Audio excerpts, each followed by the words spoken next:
Estamos en Mateo 7, ¿sí? Todo lo tenemos claro. Una advertencia que nos hace Jesús. La Biblia es palabra de Dios, pero creo que dentro de toda esa extensión que es la Biblia, las palabras de Jesús deben tener un significado, una importancia especial, ¿no? Por eso quiero subrayar, esta es una advertencia en labios de Jesús. ¿Qué le dice Jesús a usted? No lo dice Mateo, en primera instancia, no es Mateo, no es el pastor Cristian, ¿de acuerdo? ¿De quién es esta advertencia que está en el capítulo 7, verso 15? Primera frase: cuídense de los falsos profetas. ¿De quién salieron esas palabras? De Jesús. ¿Cómo puede usted valorar qué tanto tendrá que escuchar, guardar algo que Jesús mismo haya dicho? Algunas personas han dicho incluso que se les apareció Cristo. Algunos llamados apóstoles modernos, y yo les contaba, también decían que se les apareció Cristo. Bueno, supongamos que viene Cristo y se le aparece y le dice: cuídense de los falsos profetas. ¿Usted le haría caso? Bueno, pues eso es lo que nos está diciendo. Exactamente eso es lo que nos está diciendo. Lo está diciendo y lo está vivificando y lo está haciendo real y profundo, imprimiendo a nuestro corazón por el Espíritu Santo. Cuídense de los falsos profetas. Si recordamos que el profeta es el que dice hablar de parte de Dios, no es que tenemos que cuidarnos solamente de las personas que hablen contra Dios abiertamente, como un ateo, o que nos cuidemos de las enseñanzas de otras religiones, que a lo mejor pues no nos afectan tanto porque son otras religiones.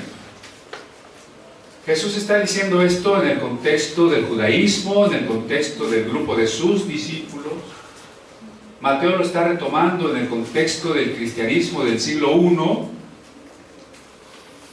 Es decir, tiene que ver con el ámbito de la fe cristiana.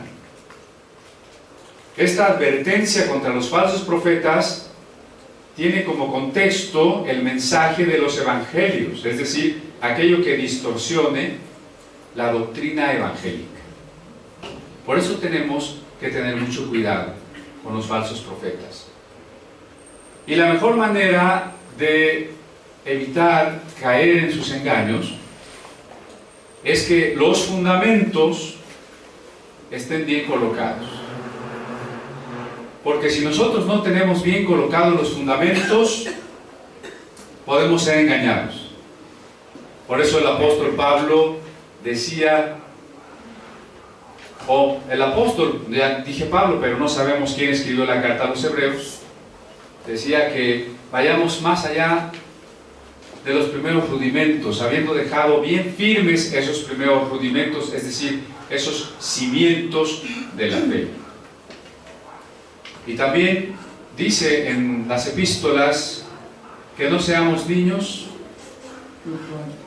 que vamos llevados por todo viento de doctrina.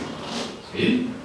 Muchos creyentes son todavía inmaduros, niños quiere decir inmaduros, a tal grado que si oyen una doctrina se van para allá, después oyen otra doctrina y se van para allá, y luego oyen una más y se van del otro lado.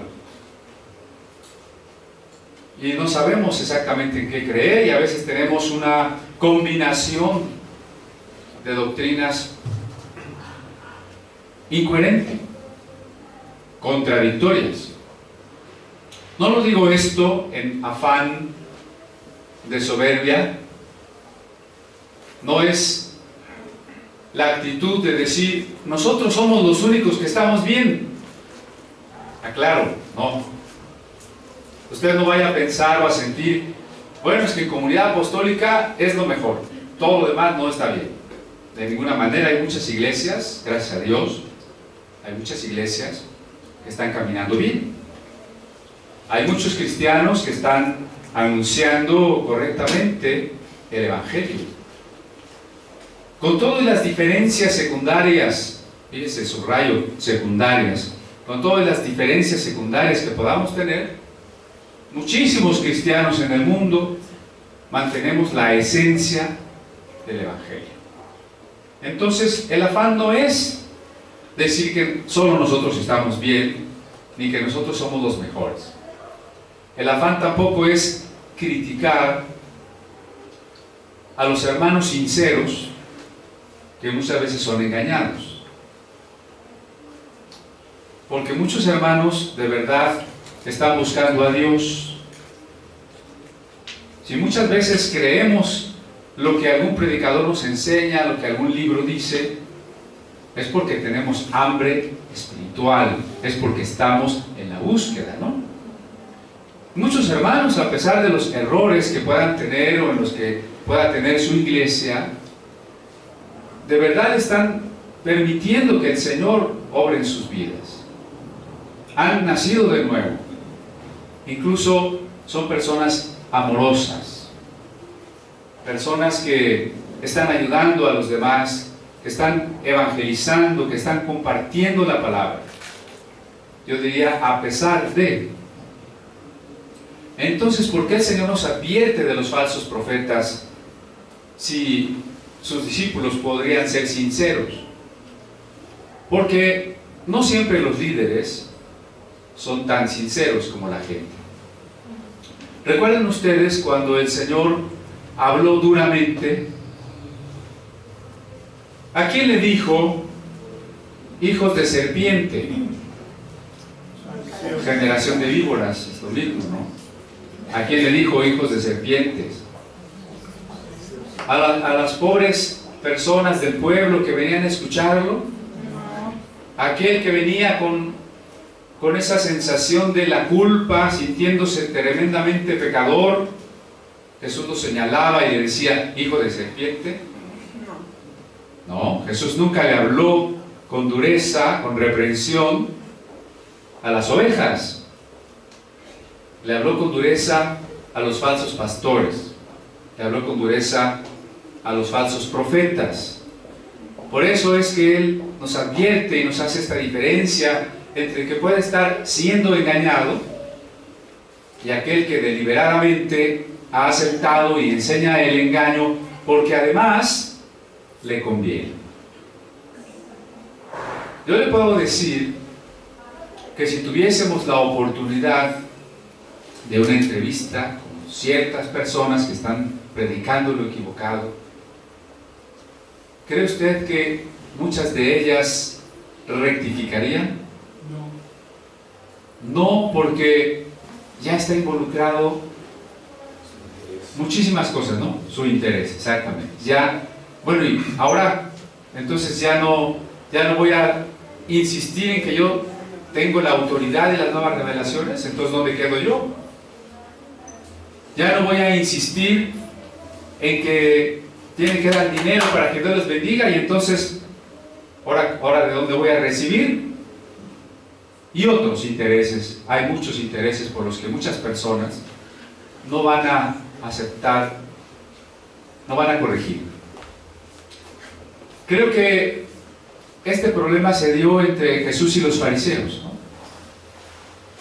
¿Por qué los fariseos y los escribas y algunos de los sacerdotes, viendo los milagros de Jesús, no querían creer en Él?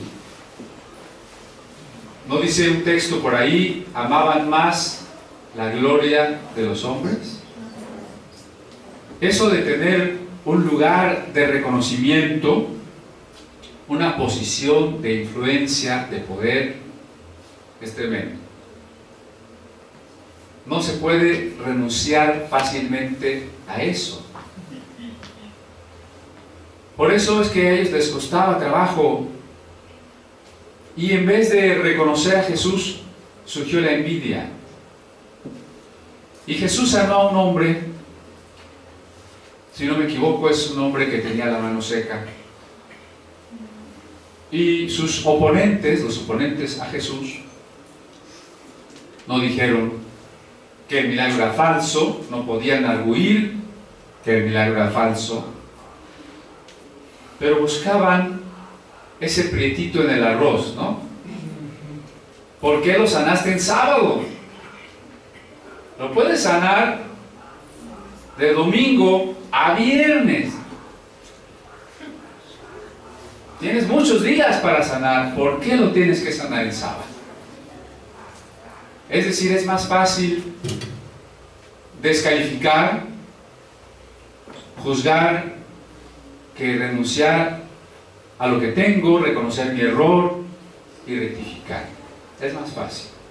Dios tenga misericordia de todos nosotros para que andemos en el temor de Dios y estemos siempre dispuestos a esa rectificación, a ese crecimiento que tenemos que tener de manera constante. La semana pasada hablábamos de dos de las falsas doctrinas que tenemos hoy, el de las maldiciones generacionales. Suponer que muchos de los problemas, de los pecados, de los fracasos que tengo, se deben a una herencia no especificada en qué sentido es una herencia, pero se deben a esa influencia, a esa fuerza que está dentro de mí y necesito que alguien ore por mí para romper esa maldición. Y explicábamos que esto es precisamente una falta de conocimiento en los fundamentos del Evangelio. Y fuimos a Gálatas, donde dice que Cristo fue hecho maldición para que nosotros seamos hechos bendición. Ustedes, bendición. Usted ha recibido de Dios la bendición. Porque el día que usted se convirtió, el día que el Espíritu Santo le tocó y usted le dijo sí por la fe, usted recibió muchas cosas, yo no sé si las tienen presentes. Usted fue hecho hijo de Dios en ese momento. Fue declarado justo, justificado. Fue hecho santo, santificado. Fue redimido, libertado del reino de Satanás. Fue hecho templo del Espíritu Santo. ¿Le parece poco? Si nosotros tenemos claro todo lo que Cristo hizo y todo lo que Él, en qué nos convierte, en qué nos hace cuando tenemos el encuentro con Él, no aceptaríamos estas condenaciones, ni la idea de que el cristiano está endemoniado, ni de que el cristiano está con maldiciones, ni nada de esas cosas, ¿no? Que la influencia de los padres afecta a los hijos. Pues aquí tenemos a la psicóloga Paulina, que nos podrá decir que sí es cierto, ¿verdad? Pero esa influencia no es una herencia en el sentido de algo espiritual que se me pasa y que se quita con una oración, sino es algo contra lo que yo, en la gracia, en la llenura del Espíritu Santo, tenemos que ser una iglesia que no deje de subrayar, de proclamar que la llenura del Espíritu Santo es la clave de la vida cristiana. Por la llenura del Espíritu Santo yo tengo que ir venciendo. ¿No dice un texto, dejará el hombre a su padre y a su madre? No solo los dejará físicamente.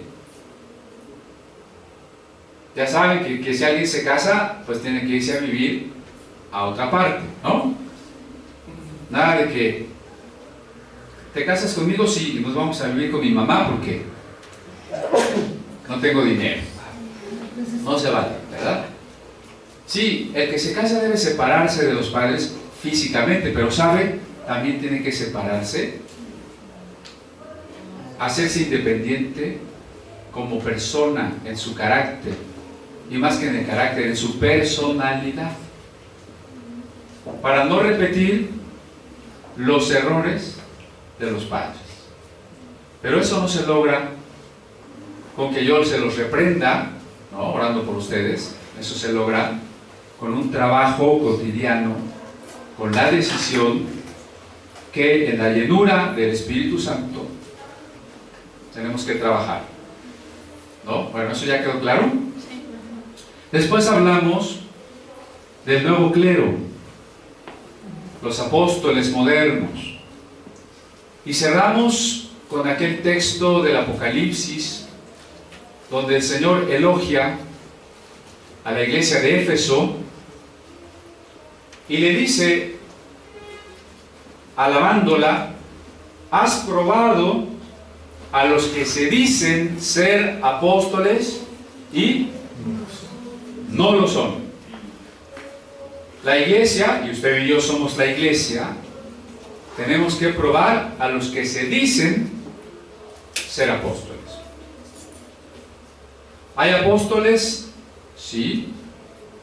Siempre y cuando una persona haya sido enviada por Dios a abrir nuevas comunidades de fe y confirme y fortalezca a las que ya existen, tiene una tarea apostólica. Pero la tarea apostólica no quiere decir más que su ámbito de trabajo está fuera de la localidad, puesto que es un enviado. Apóstol quiere decir que su tarea está fuera de la localidad, no quiere decir que ya llegó al grado de general, porque muchos quieren ver ahora la iglesia de Dios como una especie de ejército. El maestro, ¿cómo se habla de los 5 ministerios fundamentales? Apóstol, profeta, evangelista, pastor y maestro. Es más, hay quien dice que si los ministerios son 5, pues los 5 ministerios son los 5 dedos de la mano de Dios. Y que nosotros debemos someternos bajo la poderosa mano de Dios, es decir, a los ministerios. Claro que de esos 5 ministerios, pues el más importante es apóstol, porque eso de ser maestro como que queda muy chiquito. Pensamos en el maestro de escuela dominical, en la analogía del mando castrense, pues es apenas un cabo, ¿no? El maestro es el cabo, ¿sí? El pastor es como un sargento ahí, ¿no? Bueno, ya si eres evangelista, de esos que te alquilan algún estadio, pues a lo mejor ya eres un teniente, ¿verdad? Un profeta ya es un coronel, pero un apóstol ya es un general. Eso es una visión falsa. Me voy a tener que tomar el tiempo para explicar un poco de eso. ¿Están de acuerdo? Sí. Vamos al libro de los Hechos, capítulo 13. Estamos de acuerdo porque lo dijo el apóstol. Hechos, capítulo 13. Dice en el verso 1: en la iglesia de Antioquía eran profetas y maestros Bernabé, Simón, apodado el Negro, Lucio de Cirene, Manaén, que se había quedado con Herodes el tetrarca, y Saulo. Mientras ayunaban y participaban en el culto al Señor, el Espíritu Santo dijo: apártenme a Bernabé y a Saulo para el trabajo al que los he llamado. Así que después de ayunar, orar y ponerle las manos, los despidieron. Este es el modelo del apostolado de la iglesia del siglo I. Pablo y Bernabé fueron apóstoles. Tenemos el extremo de algunas iglesias históricas que no creen en apóstoles y dicen solo hubo 12 apóstoles, ¿no? Oye, ¿cuál fue el apóstol en lugar de Judas? Pues Pablo. ¿Dónde dice que fue Pablo? En Hechos dice que se escogió a Matías en vez de Judas, no dice que se escogió a Pablo, ¿verdad? Ahora, en Hechos, aquí ya que estamos en Hechos 14, verso 14, dice lo siguiente: al enterarse los apóstoles Bernabé y Pablo ¿Qué son Bernabé y Pablo según este texto? Apóstoles. Apóstoles. Si tenemos 11 apóstoles y Matías 12 y Bernabé y Pablo ya son 14, y 14 no es 12, perdón, ¿no? Si usted me dice que solo hay 12 apóstoles, yo tengo 14, cuando menos. Entonces hagamos una diferencia entre los 12 apóstoles del Cordero y los apóstoles del Espíritu Santo. Ya que nos llamamos comunidad apostólica, creo que esto es importante, ¿no? Seguramente muchos de nosotros, o quizás de los que nos conocen, digan, comunidad apostólica, ¿por qué? Pues quién sabe, ¿verdad? El modelo que estamos viendo de los apóstoles, que es a través del Espíritu Santo, con esa parte a ver.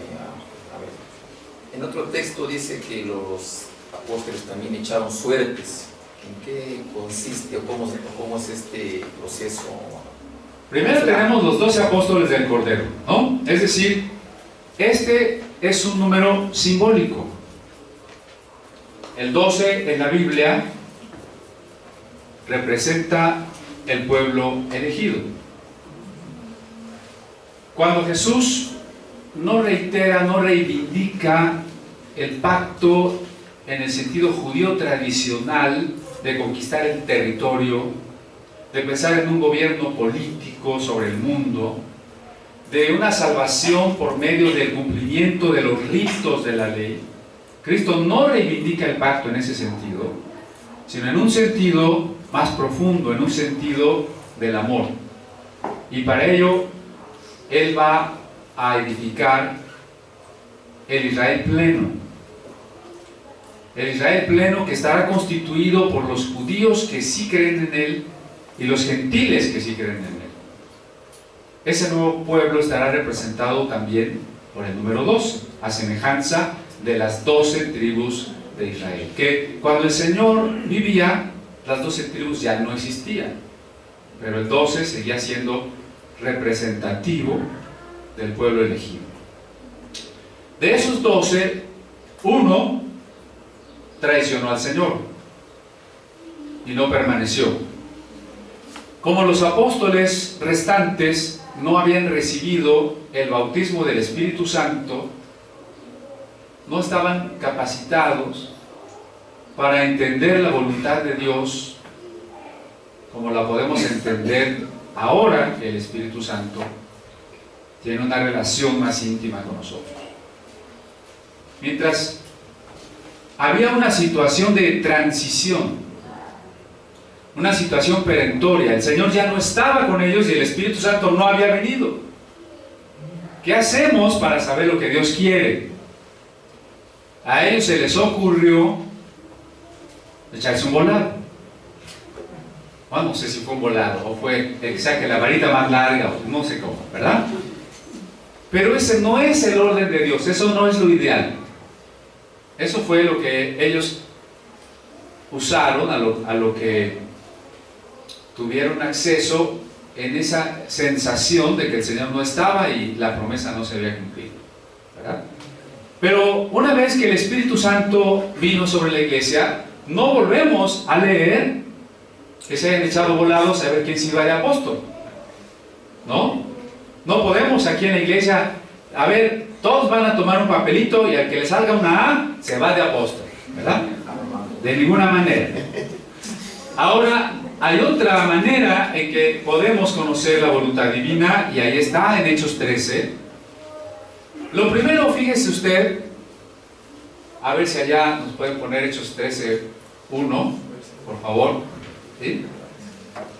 Lo primero es que dice que la iglesia de Antioquía es una iglesia muy importante. Si la iglesia de Jerusalén es el origen del ala judía del cristianismo, la iglesia de Antioquía es el origen de la sección gentil del cristianismo. Es muy importante la iglesia de Antioquía. En la iglesia de Antioquía dice, había profetas y maestros. ¿Nota? Bueno, todavía no. Bueno, había profetas y maestros. Uno se podría preguntar, ¿y por qué no dice, y había pastores? ¿Dónde estaba el pastor de Antioquía. ¿Quién era el pastor de Antioquía? Porque el modelo de la Biblia no es el pastor. Digo, si decimos el pastor es Cristo, ¿no? El modelo de la Biblia es que haya pastores en las congregaciones. Tal vez en este tiempo yo he sido el pastor aquí, pero no es la idea que solo yo sea el pastor. Algunos hermanos seguramente se están preparando, tienen el llamamiento, tienen la vocación, ¿o no? A ver, a mí me gustaría saber si hoy está aquí algún hermano o hermana que ha sentido el llamado pastoral. No digo que ahorita o mañana, pero que ha sentido el llamado pastoral. Alce su mano. Nada más uno. ¿Cómo? A ver, no tenga pena, si no es que usted se crea mucho, no es que usted ya ahorita ya esté preparado, no sé cuándo y el Señor lo preparará, pero si ha sentido el llamado, no diga que no, no diga que no. A ver, vamos a dar otra oportunidad. A los apóstoles, no, perdón. ¿Quién ha sentido el llamado a servir al Señor? A ver. Ok, bueno, ya, con menos miedo, ya hay varios hermanos. Muy bien. Pero no dice, y el pastor de Antioquía, ¿verdad que no dice? No menciona al pastor. Tampoco el evangelista. Por allá hay un evangelista que se llama Felipe, pero pues en Antioquía parece que no andaba, andaba evangelizando en otro lado. Tampoco dice el apóstol de Antioquía. ¿Quién era el apóstol de Antioquía? Antioquía estaba bajo la cobertura ¿de quién? No, ahí no dice que estuviera bajo la cobertura de un apóstol. Porque si fuera así, miren cómo tendría que decir el texto. La iglesia de Antioquía estaba bajo la cobertura de Pedro, y entonces el pastor dijo, vamos a nombrar apóstoles, y le habló a Pedro, y Pedro vino y nombró 2 apóstoles. ¿Así dice su versión? No. Tampoco la mía. ¿No? No dice nada de eso ni que se le parezca. Lo que dice es que en Antioquía había profetas y maestros. Los profetas y maestros son pastores. Esto de los 5 dedos de la mano no está bien ilustrado. Usted tal vez me pregunte, entonces ¿no cree en apóstoles, profetas, evangelistas, pastores, maestros? Claro que creo, ahí dice. Pero no son los 5 dedos de la mano.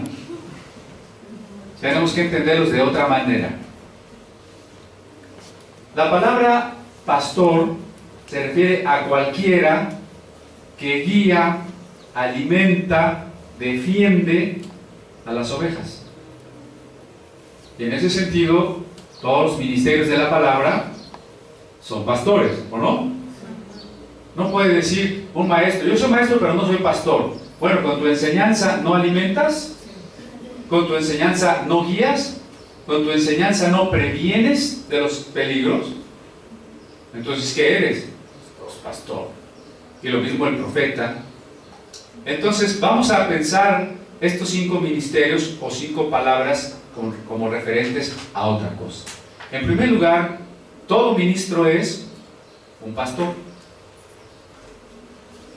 Todo pastor es un anciano, porque anciano quiere decir el que es más maduro y por eso puede ayudar a los demás. ¿Sí? Entonces, si está apuntando o se está acordando, imagínense, pastor igual a anciano. La palabra anciano en griego se dice presbítero. Algunos reservan la palabra presbítero para el que fue al seminario y le dieron un título y le dieron un ordenamiento o una ordenación y alcanzó el título académico, no sé, eclesiástico de presbítero. Presbítero en griego solo quiere decir anciano, punto. Entonces pastor, anciano, presbítero es lo mismo. Y hay otra palabra más, también en griego, episcopus, que hoy decimos obispo. Obispo no era, y eso lo dijimos la semana pasada, en la Biblia no era el encargado, el jefe de una región de iglesias, como hoy pretenden los apóstoles. En el mundo católico decíamos, el equivalente del apóstol es el obispo, porque es el que da la doctrina, por eso está en la catedral, es el que gobierna todo un grupo de iglesias. Pero en la Biblia obispo no era eso. Obispo era alguien que supervisa. Esa es la palabra textualmente en griego, que supervisa. Entonces, supervisor u obispo, pastor y anciano o presbítero. Todo eso no hace alusión más que a cualquier persona que tiene el llamado y que ya ha llegado a la madurez y al tiempo en que tiene que guiar a las ovejas. Porque una cosa es el llamado y otra cosa es que ya haya llegado el tiempo. Tenemos que tener cuidado con eso. Yo dije, ¿quién de ustedes siente el llamado a servir al Señor? Y algunos alzaron la mano. Pensemos en David. Cuando David era un muchachito, llegó el profeta Samuel y derramó aceite sobre su cabeza y le dijo, tú vas a ser el rey de Israel. Y entonces David se ensoberbeció contra su papá y le dijo, ya me voy, yo soy el rey, tú eres un campesino. Y llegó a Jerusalén y dijo a Saúl, a ver, quítate de aquí, que a mí ya Dios me ungió. ¿Así fue la actitud de David? No. David siguió siendo un pastor de ovejas, de borregos físicos, ¿no? Luego el Señor lo llamó por diferentes maneras hasta que llegó a estar en el palacio, no de una manera fácil. Tuvo que lavar los baños, tuvo que matar a los filisteos, ¿verdad? Difícil, tareas difíciles. Algunas todavía reflejan las concepciones más antiguas de los primeros textos bíblicos. Si te quieres casar con mi hija, tráeme 300 prepucios de filisteos. Imagínense a David ahí, ¿no? Bueno, el punto es que aunque David era más popular ante el pueblo, es que una de las cosas que quiero hablar, y no sé si hoy me dé tiempo, es de la autoridad.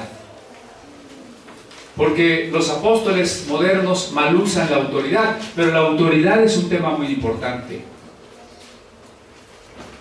David era más popular que el pueblo, pero no intentó darle un golpe de estado a Saúl, ni dividirle el reino. No dijo, bueno, como a mí la gente me quiere más, pues vamos a quitar a Saúl. ¿Se acuerdan quién hizo eso? Absalón, hijo de David, sí hizo eso. Se ponía a la puerta, dice, y cuando los hermanos iban saliendo, dice, oye, ¿el pastor ya lo visitó? Si yo fuera el pastor, yo sí lo visitaría. Oiga, ¿y el pastor ya le aconsejó, ya le llamó por nombre? No, es que ese pastor no pues cuida él. Si yo fuera el pastor. Y entonces Absalón empezó a dividirle la iglesia, déjeme decirlo así. Pero David no. Incluso el rey Saúl, de manera injusta, sin motivo fundamentado, quiso matar a David. Con todo y ello, David no se rebeló contra Saúl, porque su momento no había llegado. Eso es lo que estamos enfatizando, ¿no? Una cosa es el llamado y otra cosa es que ya hayamos pasado el proceso de preparación y de madurez, porque acuérdense que pastor es anciano, anciano es maduro, ¿no? Vamos a poner a una persona nueva como viejo. Anciano quiere decir viejo. Entonces yo le voy a decir a un nuevo, mira nuevo, aquí te vamos a nombrar viejo. ¿Me estoy dando a entender la contradicción que hay en eso? Por eso dice Pablo que no establezcas como obispo, y Ahí en Timoteo está hablando de obispo como pastor. No establezcas como obispo a un neófito, es decir, un nuevo, para que no se ensoberbezca y caiga en lazo del diablo. Ser reconocido en un ministerio sin la madurez adecuada nos va a llevar a la soberbia. Muchas personas han sido llevadas a tropezar por esto. Cuando alguien se convirtió y en el mundo era famoso, era político, era artista, era cantante, llegó a una iglesia y se convirtió el famoso fulano y tal. Luego lo pusieron de pastor, lo pusieron a predicar. ¿Y saben qué hicieron con eso? Lo hicieron caer. Lo hicieron envanecerse. Lo hicieron empezar a predicar cosas equivocadas porque ni siquiera sabía la doctrina. Tenemos que esperar que llegue el tiempo de la madurez en el llamamiento, de la preparación. Los seminarios no dan el llamamiento, ¿sí? Ni los diplomados del Museo de la Biblia dan el llamamiento. El llamamiento lo da Dios. Pero si usted tiene el llamamiento, usted tiene que ser lo suficientemente responsable para prepararse. Qué temeridad y qué irresponsabilidad que usted diga: Dios me llamó, así que no necesito estudiar. Es al revés. Si Dios le llamó, usted tiene que estudiar más que nadie, más que una especialidad médica, ¿verdad? Si Dios lo llamó, usted tiene que estudiar, usted se tiene que preparar y esperar su tiempo de maduración, porque anciano es maduro, y entonces sí va a empezar a servir al Señor. ¿Quiénes eran los pastores en Antioquía? Ahí está la lista: Bernabé, Simón, Lucio, Manaén y Saulo. ¿Cuántos pastores había en Antioquía? 5 pastores. ¿Ya les salió bien la cuenta? ¿O no? ¿Quién da más? Había 5 pastores en Antioquía, ¿no? No un pastor, 5. ¿Quién era el apóstol de Antioquía? No hay apóstoles de Antioquía. No hay apóstoles. Los apóstoles están para servir a todo el cuerpo de Cristo. ¿Me explico? O sea, cada iglesia está abierta a recibir el beneficio de los apóstoles, pero no pertenece, ninguna iglesia pertenece a un apóstol. ¿De acuerdo? Por eso no hay un apóstol de Antioquía. Hay 5 pastores. Esos pastores tienen 2 tipos de carácter, 2 estilos, 2 tendencias de ministerio: la profecía y la enseñanza. ¿Qué es la profecía? Corintios 14 lo deja muy claro: edificar, exhortar, consolar. ¿Y qué hace el maestro? Pues enseña la doctrina. Si un predicador, al dirigirnos la palabra, ante todo nos anima, nos alienta, es un profeta. No es un profeta porque adivine que mañana va a temblar. No es un profeta porque diga: Dios me revela que tú traes un pecado. No es un profeta porque diga: soñé y Dios me dijo que me tienes que entregar un cheque. Un profeta es el que consuela. Bueno, no lo quiero llevar a muchos textos, pero ya que estamos ahí cerquita, en Hechos 15,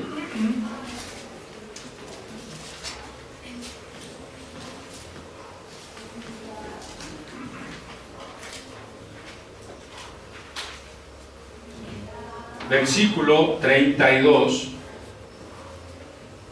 dice: Judas y Silas, que también eran profetas, hablaron extensamente para animarlos y fortalecerlos. ¿Ven? Aquí hay 2 profetas que van acompañando a Pablo y a Bernabé en una tarea.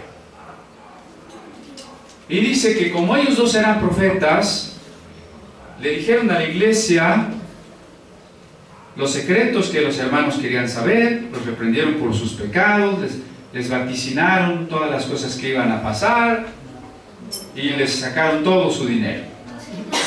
¿Verdad que no dice nada de eso? Solo dice que como eran profetas, hablaron abundantemente para consolar, animar. Si el hermano que predica se le da el discurso de aliento, es un profeta. Si su acento, su énfasis está en la enseñanza, es un maestro. ¿Sí? A mí me costaría mucho dar una plática donde no enseñe algo, no se me da el discurso de animar, ¿no? Cuando menos me doy cuenta ya estoy enseñando. Yo soy un pastor maestro, pero hay pastores profetas, pastores que animan, ¿sí? Entonces, los pastores son de dos tipos. ¿Sí voy siendo claro? Los pastores pueden ser profetas, si animan, si consuelan, o pueden ser maestros, si enseñan. Entonces, en una iglesia local, como puede ser esta congregación, la congregación de un lugar, una iglesia concreta, porque la iglesia de Cristo en un sentido es abstracta, puesto que yo no me reúno con toda la iglesia del mundo y de la historia, ¿no? Sino participo de la iglesia en un grupo concreto, la iglesia local. En la iglesia local están los pastores, que pueden ser profetas o maestros, y que tanto los ancianos como los miembros de la iglesia debemos de ser evangelistas. ¿Cuál es uno de nuestros desafíos que tenemos ya en puerta? ¿Vamos a qué? A evangelizar, ¿no? Vamos a evangelizar. ¿Quién tiene que evangelizar? ¿Nada más un hermano que le llamamos evangelista? ¿O es la tarea de todos ir y hacer discípulos? Bueno, ahora, si alguno de estos ancianos es enviado a hacer un trabajo extra local, entonces decimos que es un apóstol. ¿Qué dijimos que quiere decir apóstol? Enviado. Entonces fíjense lo que estoy diciendo. Si un hermano es enviado, pues entonces ¿qué es? Es apóstol. Pero no es porque es nombrado general, no es porque es nombrado jefe de un montón de iglesias. Es enviado a una tarea muy difícil. ¿Cómo se le envía? El Espíritu Santo dio esa indicación a los 5 pastores. 3 que se iban a quedar y a los 2 que se iban a ir. Pero noten ustedes que la iglesia de Antioquía no nombró su apóstol, porque diría entonces, por ejemplo, Pablo.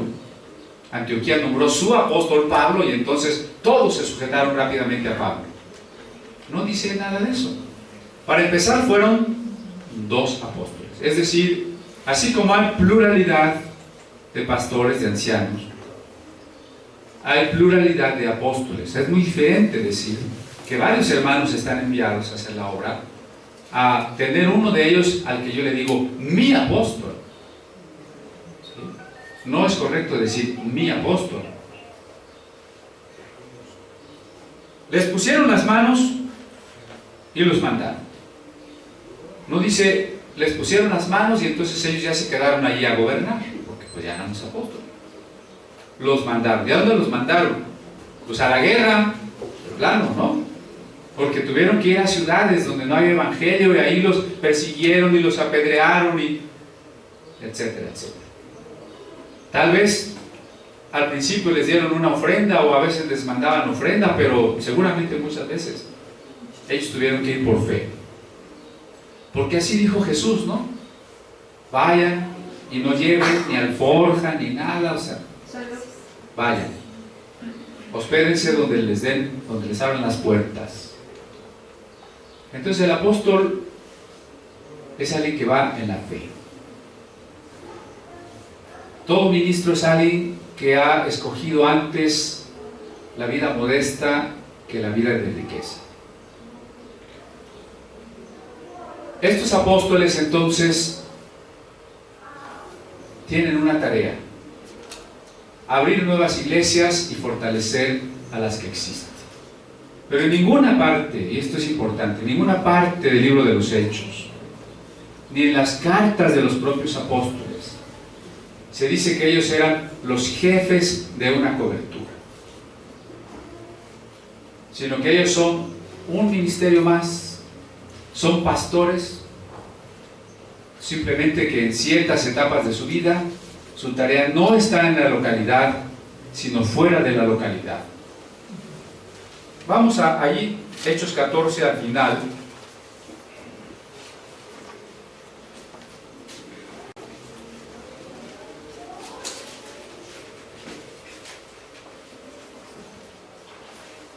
Dice en el verso 27, cuando llegaron, reunieron a la iglesia e informaron de todo lo que Dios había hecho por medio de ellos y de cómo había abierto la puerta de la fe a los gentiles, y se quedaron allí mucho tiempo con los discípulos. Estos son Pablo y Bernabé. Después de un primer viaje donde establecieron comunidades y predicaron a los no judíos, regresaron a Antioquía. Mi Biblia no dice, Pablo regresó a Antioquía como apóstol y toda Antioquía se le sujetó porque ya él era el apóstol. Mi Biblia lo que dice es que Pablo y Bernabé llegaron a informar a la iglesia y que se quedaron un tiempo ahí integrados una vez más como pastores con los demás pastores. Esa es una visión muy distinta a la del apóstol que se vuelve jefe. Es muy distinta. Y estas son de las cosas que Apocalipsis dice que analicemos al que se dice ser apóstol. Decía que uno de los argumentos para tener ascendencia sobre las personas es hablar de la autoridad. Pero hablar de la autoridad es algo muy delicado, hermano, porque hay una autoridad espiritual, hay una autoridad formal y hay una cosa que se llama señorío o tiranía. Aún en el mundo político hay una diferencia entre la monarquía y la tiranía, ¿no? No es lo mismo la autoridad espiritual que la autoridad formal, que la autoridad mal usada en la tiranía. Son tres cosas distintas. ¿Qué es la autoridad formal? Vamos a empezar por la formal.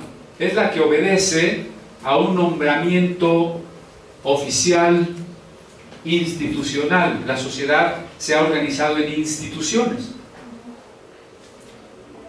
Y las instituciones requieren una estructura de organización formal. Y entonces usted está en un trabajo donde le dicen, fulanito es tu jefe. La autoridad formal reposa sobre el nombramiento, sobre el cargo, no sobre el carácter y la madurez de la persona. Usted no dice, bueno, voy a ver si puede ser mi jefe, voy a ver qué tan inteligente, qué tan maduro, ¿verdad que no? Normalmente nos tocan unos jefes que, bueno, qué barbaridad, ¿no? No lo digo por mí, yo tengo un buen jefe. Pero lo más común es que nos toque un jefe inadecuado. Un presidente inadecuado. A ver, vamos a aceptar al presidente si nos puede probar que es la persona adecuada para gobernar. No. Es el cargo el que le da la autoridad. Una autoridad respaldada. Si usted vio el desfile del 16 de septiembre, una autoridad respaldada por la fuerza. Es decir, si a alguien se le ocurre decir, yo no reconozco al presidente, pues ahí están los tanques, los caballos, los cañones, la infantería, para que usted acepte al presidente, ¿no? De hecho, esa es la razón de ser de nuestro ejército. Nosotros no vamos a ir a invadir ningún país, ni nadie nos va a venir a invadir, y si nos invaden nos van a ganar en 3 patadas, ¿no? Nuestro ejército en realidad sirve para que usted tenga un estate quieto, ¿no? O aceptas al presidente o lo aceptas, ¿no? Bueno, esa es la autoridad formal. El día que Peña Nieto haya terminado su gobierno, ya nadie le va a hacer caravanas, ¿no? Al contrario, van a sacar alguna obra de teatro que diga, si no leo me aburro, ¿no? Me decía mi abuelita, nieto, lee para que no te aburras, ¿no? Pero cuando acabe, ahorita no. Y el que venga, entonces todo el mundo le va a hacer caravanas. Si su jefe en el trabajo todavía tiene el nombramiento, lo puede correr a usted. Pero si mañana lo quitan de jefe, pues usted ya no le tiene ningún miedo, ¿verdad? Entonces, esa es la autoridad formal. Esa autoridad no es la de la iglesia. En la iglesia no hay autoridad formal. Al menos en la relación pastor-oveja, no. Tal vez en tanto que asociación religiosa, asociación civil, por cuestiones administrativas, cuestiones legales, pueda tener que usarse la autoridad formal, pero no en la relación espiritual. Desgraciadamente la autoridad formal se metió en la iglesia a partir del siglo II. Tú pertenecías a la iglesia a partir del siglo II solamente si reconocías al obispo. Entonces ya no pertenecía a la iglesia porque creí. Bíblicamente uno pertenece a la iglesia desde el momento en que creyó, ¿no? Pero cuando se introduce la autoridad formal, uno pertenece a la institución, ya no es la comunión de los santos, ahora es la institución. Uno pertenece a la institución cuando reconoce al que está en el cargo. Y el que está en el cargo, al menos así dice la doctrina romana, por tener el cargo tiene el Espíritu Santo. Eso quiere decir que Onésimo Cepeda o Íñiguez, ¿no?, o lo que fue Posadas o Campo, en el momento en que los nombraron obispos, tuvieron el Espíritu Santo, nada más porque son obispos y tienen los poderes de administrar los sacramentos y demás. Esa es la autoridad formal. Desgraciadamente también existe en la iglesia protestante, ¿no? ¿Quién tiene el nombramiento de pastor? Fulanito. ¿Quién en este nuevo movimiento apostólico es lo mismo? Ya nombraron apóstol a Perenganito. Ahora hay muchísimos apóstoles, ¿eh? Porque además los apóstoles nombran a sus cuates. Entonces cada vez hay más apóstoles. Tienes la autoridad supuestamente porque tienes el nombre, tienes el cargo. Pero en la Biblia la autoridad es espiritual. Espiritual quiere decir que puedo tener el cargo o no tenerlo. Puedo tenerlo, no pasa nada. No estoy diciendo que cualquiera que tiene un cargo, Dios ya no está con él, ¿no? Si lo tiene, qué bueno. Pero no es el cargo el que le da la autoridad espiritual. Insisto, puede tenerlo o no tenerlo. Un día le dijeron a Jesús: a ver, ¿tú qué cargo tienes? ¿Por qué predicas? ¿Por qué haces milagros? ¿Por qué interpretas la ley? ¿Quién te nombró? ¿No? Fíjense, esa pregunta, ¿con qué autoridad haces estas cosas?, es equivalente de ¿quién te ordenó? ¿Quién te reconoció? ¿Qué seminario te dio tu papelito? ¿Qué apóstol te puso las manos? ¿Quién? Y Jesús dice: bueno, ¿quién nombró a Juan el Bautista? Lo mismo, ¿no? ¿Qué institución le dio un cargo a Juan el Bautista? Algunos judíos no creyentes en Jesús dicen: es que a Jesús no lo reconocieron los rabinos. Pues eso ya lo sabemos. Y la pregunta de los rabinos fue: ¿quién te dio la autoridad? Y Jesús dice: díganme de quién era la autoridad de Juan. Como ellos no quisieron contestar, porque en el fondo sabían y la respuesta afectaba sus intereses, de lo que hablamos hace rato, Jesús dijo: pues no les contesto. ¿verdad? La autoridad de Jesús era espiritual, no institucional. La autoridad de Juan el Bautista era espiritual, no institucional. ¿Y en qué radica la autoridad espiritual? Radica en el reconocimiento espontáneo de las personas. Mire, ¿usted paga impuestos espontáneamente? O porque si no los paga, ya sabe que Hacienda se está poniendo cada día más dura y ya va a cuadrar sus estados de cuenta con sus declaraciones, ¿eh? Todos los que tengan por ahí una tarjeta, un estado de cuenta, prepárense porque va a decir Hacienda, bueno, ahí aquí en tu cuenta ingresaron 20,000 pesos y tú me estás declarando 5,000 en tu declaración mensual. Así que me debes el 30% más la multa. No es espontáneo, es a fuerzas, ¿sí? La autoridad espiritual no puede ser impuesta, tiene que nacer de Dios en las personas. ¿Quién reconoció a Jesús? ¿Quién estaba obligado a reconocer a Jesús? Nadie. Lo siguió el que quiso y no lo siguió el que no quiso. ¿De acuerdo? Hubo una multitud que lo siguió y una multitud que gritó crucifícale. Hubo un niño que lo siguió con su lonche, ¿verdad?, de 5 panes y 2 peces y hasta le compartió al Señor, ¿sí? Es decir, seguimos a Jesús si queremos seguir a Jesús. Nadie estaba obligado a seguir a Juan el Bautista, a ir a la reunión con Juan el Bautista o a bautizarse con Juan. Nadie. La autoridad espiritual se reconoce porque Dios nos ayuda a reconocerla. Y se reconoce porque la persona que tiene esa autoridad tiene que darnos un ejemplo de vida.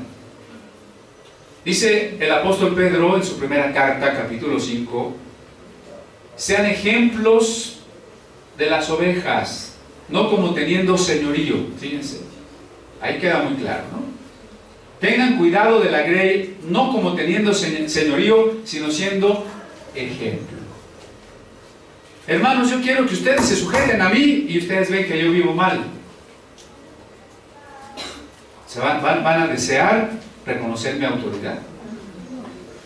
La autoridad del que predica surge de en qué medida su predicación se basa en la palabra de Dios. Porque la autoridad no es de ningún ser humano. Cualquiera que diga, es que a Dios me hizo autoridad, no, la única autoridad es Dios. Así que una manera más directa de conocer la autoridad de Dios es su palabra. Cuando alguien habla su palabra, está contando con una bendición, con un respaldo de la autoridad de Dios. No es su autoridad, es la autoridad de la Biblia, de la palabra divina. De la Biblia, ya sabemos, bien entendida, interpretada, con Cristo como el centro. Porque a quien vamos a glorificar es a Cristo. El que tiene autoridad espiritual, como Juan el Bautista, no se exalta a sí mismo. Hermanos, si yo me paro un domingo a contarles de mis viajes y de mis conferencias y de mis predicaciones y de mis revelaciones, ya no vengan. Tenemos que exaltar a Cristo, ¿sí? Pero hay hermanos que lo primero que quieren, no, es que mi matrimonio es maravilloso y ya tengo 20 años y yo nunca le he fallado a mi mujer. Pues, hermano, tú y Dios, eso no me lo vengas a presumir en el púlpito. Háblame de la palabra, exalta a Cristo para que tengas autoridad espiritual, ¿verdad? Esa autoridad no se impone. Si el pastor dice, hermanos, sujétense y cualquiera que no me obedezca, el Señor lo va a castigar, esa persona está perdiendo su autoridad.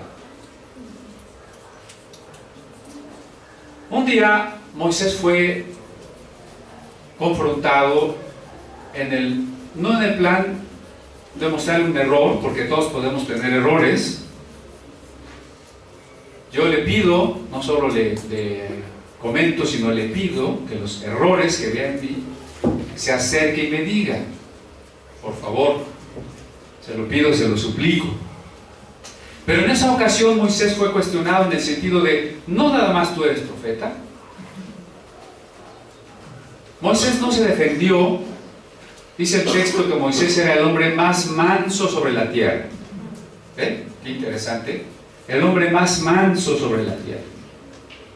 ¿Quién defendió a Moisés? Moisés no tenía poder para decir, bueno, si no me obedeces te va a pasar algo. Ni le interesaba. Pero el texto dice que María se volvió leprosa. Como una manera de mostrar que la autoridad venía de Dios. ¿Quién defiende la autoridad del que verdaderamente tiene autoridad? Dios. El que tiene autoridad la tiene para una sola finalidad, para un solo objetivo. Ese objetivo es la protección, el servicio. ¿Sí? Jesús lo dijo, los gobernantes de las naciones quieren que sus gobernados los sirvan, pero entre ustedes el que quiera ser el primero será el servidor. Por eso Jesús lavó los pies de los discípulos. El que tiene la autoridad está para servir, está para servir, no para exigir obediencia, exigir servicio, exigir honor, etcétera, etcétera. La distorsión de la autoridad es el señorío. El señorío no está para servir, sino para ser servido. El señorío oprime. Si usted se ha sentido oprimido, entonces no es autoridad divina. Porque hay ministros que exigen la obediencia, a los que hay que pedirles permiso para todo, a casi para ir al baño, ¿no? Eso es opresión. Yo sé que hay gente para quien eso le es cómodo porque no le gusta tomar decisiones. Y si el ministro le dice todo lo que tiene que hacer, pues qué cómodo. Pero así nunca va a crecer, ni es lo que la Biblia enseña. Si alguien insiste en que Él es el pastor y tiene toda la autoridad, en que Él es el apóstol y tiene toda la autoridad, está ejerciendo o intentando ejercer un señorío, pero no está siendo un servidor, y su autoridad no está siendo espiritual. Por último, nos conviene obedecer a la autoridad cuando es espiritual. Porque si la autoridad está para nuestra protección y nosotros queremos tomar decisiones sin pedir consejo, que es diferente pedir un consejo a que alguien me diga o me imponga lo que tengo que hacer, ¿no? Ningún pastor debe o debemos tomar decisiones por las personas. Solamente podemos sugerir, solamente podemos aconsejar. Pero si usted pide consejo, es probable que se equivoque menos. Si usted viene con el pastor cuando ya tiene el problema encima, hermanos que me cometieron un fraude, hermanos que me equivoqué, hermanos que me fui con la doctrina falsa, pues sí, pues ven primero, ¿no? No vengas después del problema, ven antes del problema. Me casé con quien no debía. Pues ya, ¿para qué me dices, no? Es que mi hijo que ahora es grande anda en las drogas. Hubieras venido cuando era niño. O sea, pide consejo y sigue el consejo. Un corazón dócil es bendecido por Dios. Una persona que sabe sujetarse va a recibir de Dios autoridad. No estoy hablando en favor de la rebeldía, porque la rebeldía surge del orgullo. Y en la medida en que el orgullo es abatido, podemos ser humildes, podemos ser obedientes, pero sin temor. No obedecemos en el sentido de que es que si pregunto, es que si cuestiono, me va a caer la maldición. No es así. Es una sujeción racional, porque tengo ante todo la guía de la palabra de Dios. Si un papá, un esposo, un pastor, un gobernante, un apóstol me dice algo que contradice a la palabra de Dios, mi sujeción tiene que ser racional. No lo puedo obedecer, ¿verdad? Mi sujeción tiene que ser también en un reconocimiento de que soy a imagen de Dios. Aquello que me deteriora en la imagen de Dios, cuando menos, debe ser pensado 2 veces, debe ser cuestionado. Pero por lo demás, mi corazón no debe de ser rebelde, porque a la medida en que yo sepa obedecer, voy a ser bendecido. Entonces tenemos 2 extremos, ¿no? El de los hermanos que no hacen caso de nada, ¿no? Que ni siquiera ponen atención, y el de los pastores que tienen oprimidas a las ovejas. Vamos a un punto equilibrado de la autoridad espiritual, de la sujeción verdaderamente espiritual. El que ama la obediencia, el que ama la humildad, de manera natural y espontánea va a reconocer la autoridad. Entonces cerramos esta parte de los apóstoles modernos con este aspecto que acabo de comentar, de que la autoridad verdadera es de Dios, solo de Dios. De tal manera que la carta a los Hebreos habla del pastor y apóstol de nuestras almas. ¿Quién es? Cristo. Si el Señor nos llamara a alguno de nosotros a hacer tarea fuera de la localidad, tendremos un ministerio apostólico, pero eso no significa señorío sobre las ovejas, ¿verdad? ¿Hace falta un ministerio apostólico? ¿Hace falta estar visitando iglesias, fortalecerlas, estar abriendo nuevas obras? Por supuesto que sí. Vamos a orar.